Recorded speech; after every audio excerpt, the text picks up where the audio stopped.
ఆ టాపిక్ నుంచి ప్రజలను డైవర్ట్ చేసేందుకు ఏ ఒక్కరూ కూడా ఆయనను ప్రశ్నించే స్వరం వినపడకుండా చేసేందుకు ఈ పెద్ద మనిషి చేస్తూ ఉన్న పాలన భయానక పాలన సృష్టించడం.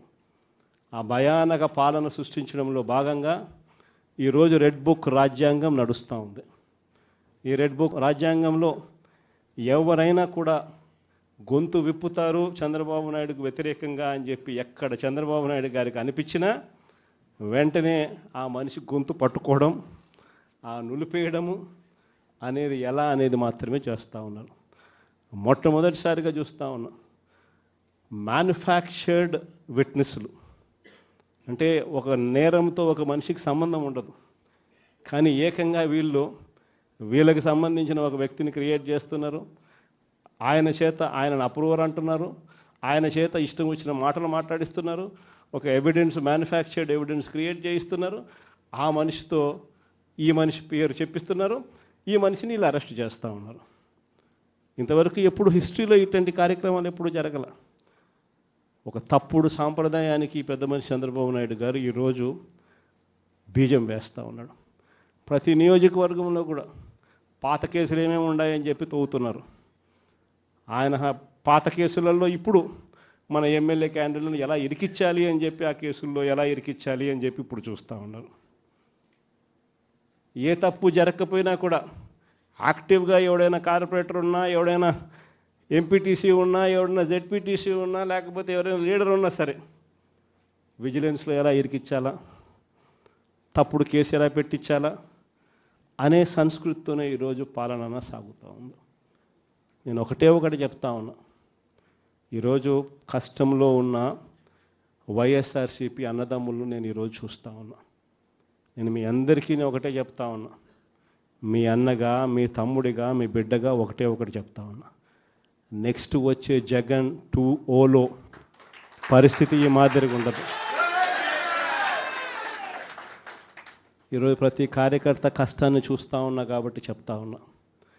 ఇంతకుముందు మన హయాంలో మనం వచ్చే టయానికే కోవిడ్ మహమ్మారి మధ్యలో 2019 జూన్లో మనం ప్రమాణ స్వీకారం చేశాం. ఆ తర్వాత ఆ మార్చిలోనే ముగియక మునిపే ఒక సంవత్సరం కూడా సరిగ్గా ముగియక మునిపే 2020 మార్చి వచ్చేసరికి వెంటనే కోవిడ్ వచ్చింది. ఆ తర్వాత 2 సంవత్సరాలు కోవిడ్తో మనం యుద్ధం చేయాల్సిన పరిస్థితుల మధ్య మన పాలన సాగింది.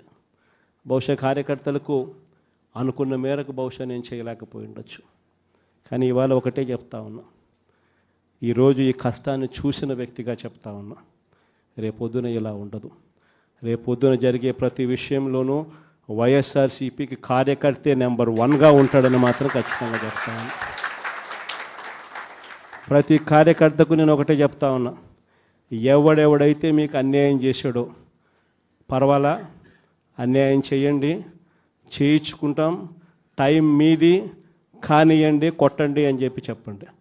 ఆడు ఎవడు ఏం చేస్తా ఉన్నాడో పేరు రాసుకోండి. రెడ్ బుక్ అని నేను చెప్పను, కానీ పేరైతే రాసుకోండి. మీరు ఏ బుక్లో రాసుకున్నా పర్వాలా, పేరైతే మీరు రాసుకోండి. దాని తర్వాత మాత్రం అన్యాయం చేసినోనికి సినిమా మాత్రం మనం చూపిస్తామని చెప్తాను. ఆ మనిషి రిటైర్డ్ అయి ఉన్నా కూడా లాక్కొని వస్తా, ఆ మనిషి దేశం విడిచిపెట్టిపోయినా లాక్కొని వస్తా. ఎవరిని వదిలిపెట్టేది ఉండదు. ఒక్కొక్కడికి మాత్రం సినిమా మాత్రం ఎలా చూపించానో అలా చూపిస్తామని మాత్రం చెప్తాను. ఖచ్చితంగా వీళ్ళు ఏదైతే నాటుతున్నారో, ఏదైతే ఇత్తుతున్నారో, ఇది రెండింతలు వీళ్ళకు పండే కార్యక్రమం కూడా జరుగుతుందని మాత్రం ప్రతి కార్యకర్తకు గట్టిగా చెప్పండి. ఎందుకనంటే ఈరోజు రాష్ట్ర వ్యాప్తంగా ఇదే జరుగుతూ ఉంది. ఒక్కొక్కని కథ వింటూ ఉంటే నిజంగా మనసుకు బాధ కలుగుతుంది. ఆ బాధ ఎలాంటి బాధ అంటే చెప్పలేం. అసలు మంగళగిరిలో ఒక పాపను, కృష్ణవేణి మంగళగిరి పాప, సోషల్ మీడియా పాప తీసుకొని పోయి, ఆడపాపను కూడా, ఆడకూతురు అని కూడా చూడుకోకుండా తీసుకొని పోయి హైదరాబాద్ నుంచి ఎత్తుకొని వచ్చి స్టేషన్లలో పెడతా ఉన్నారు. ఇంకొక పాప సుధారాణి, ఆ పాపను నెలలు ఈ స్టేషన్ నుంచి శ్రీకాకుళం నుంచి తిప్పినారు. శ్రీకాకుళం నుంచి కింద దాకా అన్ని స్టేషన్లు తిప్పుకుంటూ నెల రోజుల పాటు బెయిల్ రాకోకుండా తిప్పినారు. ఆడవాళ్ళను ఆడకూతుర్లను కూడా చూడుకోకుండా కేవలం వీళ్ళకి వ్యతిరేకంగా పోస్ట్ పెట్టిందని ఇంత దౌర్జన్యంగా జరుగుతూ ఉన్నారు. వంశీ అని ఇప్పటికి నెలన్నర అయిపోయింది. ఒక కేసులో బెయిల్ వస్తుంది, బెయిల్ వచ్చిన వెంటనే ఇంకొక కేసు, మళ్ళీ ఆ కేసులో బెయిల్ వస్తుంది, బెయిల్ వచ్చిన వెంటనే మళ్ళీ ఇంకొక కేసు. ఇప్పటికి 11 కేసులు. ఒక కేసు అయిపోయినాక ఒక కేసు, ఒక కేసు అయిపోయినాక ఒక కేసు. 2 నెలలు దాదాపుగా వంశీ ఈరోజు జైల్లోనే కనపడతా ఉన్నాడు. ఇంకొక దళితుడు ఎక్స్-ఎంపీ నందిగామ సురేష్ పాపం నెలన్నర రోజులు పాపం జైల్లో పెట్టారు. బెయిల్ రాకుండా అడ్డుకుంటూ జైల్లో పెట్టారు. మళ్ళా చివరకు కోర్టుల ద్వారా ఎంతో కష్టపడితే బెయిల్ వచ్చింది. వచ్చిన తర్వాత మళ్ళా 3 నెలలు 4 నెలలు తిరగకపోతే మళ్ళీ ఈరోజు నిన్న మళ్ళా కేసు. వాళ్ళ ఇంటి దగ్గరికి ఒక వ్యక్తి వచ్చి దళితుడని కూడా చూడుకోకుండా ఆ మనిషిని ఈయనే తిడతాడు. ఎందుకు నన్ను తిడుతున్నావు అని చెప్పి ఈయన ప్రశ్నిస్తే ఈయన మీద కేసు పెట్టి జైల్లో పెడతా ఉన్న పరిస్థితి మొట్టమొదటిసారిగా ఇప్పుడు చూస్తూ ఉన్నాం. అది ఈరోజు ఇంత దారుణంగా ఈరోజు జరుగుతూ ఉంది. ఇలాంటి పాలన చూసిన తర్వాత చెప్తా ఉన్నా, ఆ బాధలో నుంచి చెప్తా ఉన్నా, ఏదైతే మీరు ఎత్తుతూ ఉన్నారో తప్పుడు సాంప్రదాయాన్ని నాటుతూ ఉన్నారు, తప్పుడు సాంప్రదాయాన్ని మీరు చాటుతూ ఉన్నారు. ఈ సాంప్రదాయం ఒక వృక్షం అవుతుంది. మీరు ఏదైతే ఇచ్చారో అది 2 ఇంతలు వెనక్కి తిరిగి మిమ్మల్ని తన్నే పరిస్థితిలోకి ఈ వ్యవస్థ తయారవుతుంది. ఇలాంటి పరిస్థితుల మధ్య ఈరోజు మనం అంతా కూడా ఏకమై ఒకటి చెప్తా ఉన్నాం, రాబోయే రోజుల్లో గట్టిగా పోరాటం చేద్దాం. సంవత్సరం అయిపోయింది కళ్ళు మూసుకొని కళ్ళు తెరిచేసరికి. ఇక కళ్ళు మూసుకొని కళ్ళు తెరిచేసరికి మరో 3 సంవత్సరాలు కూడా అయిపోతే దాని తర్వాత మాత్రం వచ్చేది మన ప్రభుత్వమే. మంచి రోజులు ఖచ్చితంగా మనకే వస్తాయి.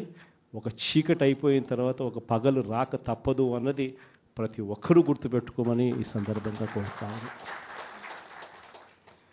ప్రతి అడుగులోనూ కూడా సంవత్సరం అయిపోయింది కాబట్టి ఇక రాబోయే రోజుల్లో ఇంకా ఉధృతంగా కూడా ఉద్యమాలు చేయాల్సిన పరిస్థితుల మధ్య మన పార్టీ ప్రయాణం సాగుతుంది.